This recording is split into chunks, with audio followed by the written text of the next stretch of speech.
Hey, looks like we are live on Facebook. Fantastic. How are you all today? It's Hilton here and just coming in to have a bit of a chat with you all because it's Tuesday. All right. So let me ask you this question. Have you ever noticed why sometimes when you have a poor night's sleep, it leaves you really hungry the next day? So recently I had a situation where I only had 3 hours sleep. And the next day, when I had such little sleep, I was hungrier than I normally was. And it was really interesting to notice what was going on in my body. So I just couldn't stop eating at one point. So it was a really interesting thing to notice.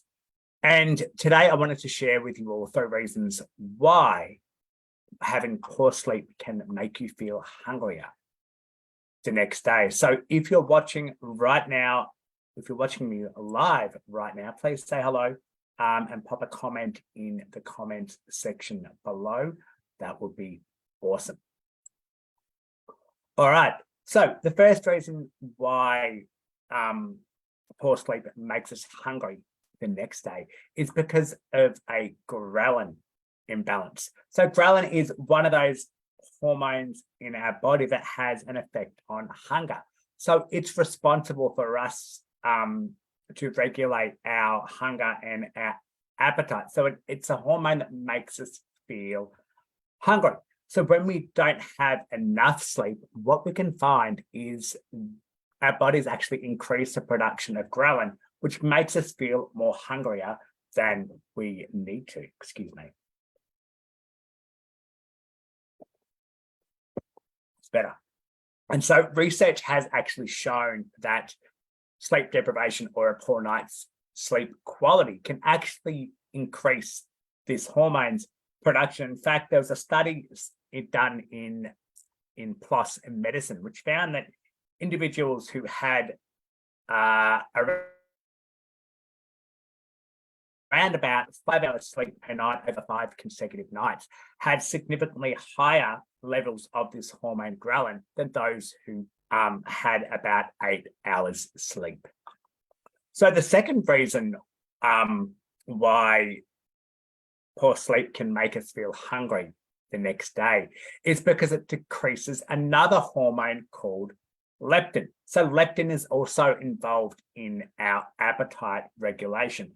And this hormone tells our brain when we've had enough to eat, and it helps to suppress our appetite. But when we don't have enough sleep, what happens is our leptin levels decrease.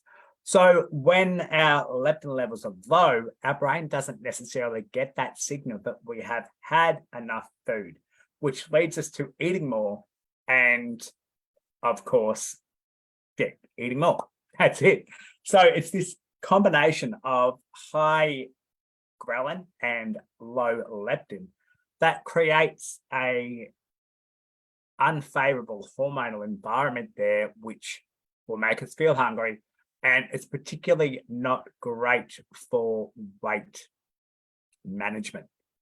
So the third reason why poor sleep can make you feel hungrier the next day is purely because it affects our brain function and good decision making.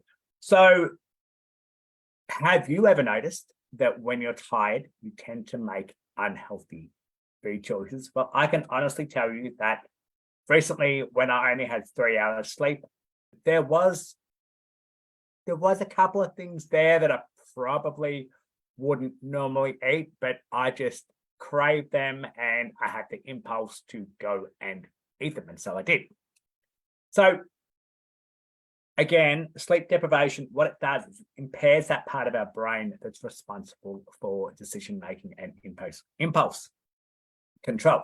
So as we become more sleep deprived, we're more prone to making those impulsive and unhealthy food choices, such as reaching for that bag of chips or the brownie with your coffee or the muffin, or maybe your impulse control is to go through the drive-thru at McDonald's.